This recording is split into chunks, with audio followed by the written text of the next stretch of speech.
Listen, I tell you sincerely by God, if we let anything happen to our prayer lives, we will lose a generation.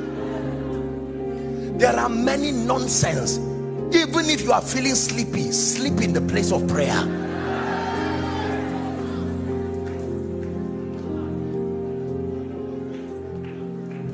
Unto thee that answers prayer shall all flesh come. Apostle, I know so many people in Lagos. My uncle is a commissioner. The other one is this. Ziba, who was sent, are we Bible students? Ziba was sent by David to go to Lodebar, right, and bring anyone in the family of Saul. The Bible says Ziba had 15 children, and the king did not ask him to bring one of his children, yet he sent him to Lodebar to go and carry a crippled man called Mephibosheth. Every helper has relatives in need. Whatever will make your destiny helper leave his relatives and come to you must be prophesied from the realm of the spirit.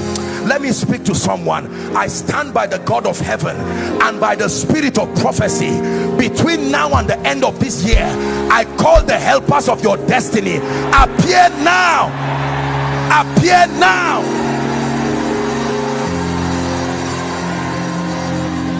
Please sit down.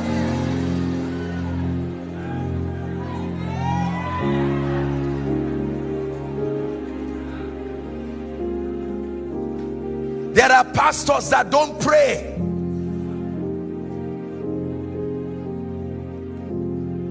There's nothing wrong with watching TV, but you watch TV, you watch football, you browse, you finish up with a movie and get up and just jot one or two things in a note. No, sir.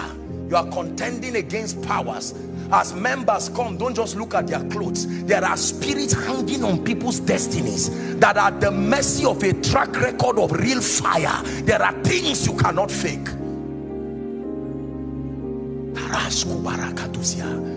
That someone comes to your service just when you are sharing the grace and he says, my God, I came late, but the kind of fire burning there was so much that even your coming late was still an advantage. You become a flame of fire. You visit someone, you visit a shop, give me a bottle of minerals. Just because you held a bottle from that shop, as soon as you go, the owner of the shop will notice that people started coming. What happened?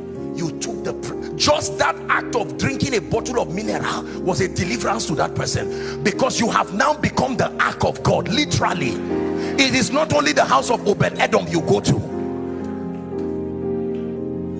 anywhere. So why wouldn't someone invite you to his office and say, just sit down here, sir? He won't tell you that's why he brought you. They have studied the antecedents and they have seen that God is with you. Rabbi, we know that thou art a man sent from God, for no man can do these things except. Let me tell you, if you do not carry fire, it's unfair for men to need you. Why should they need you? Prayer.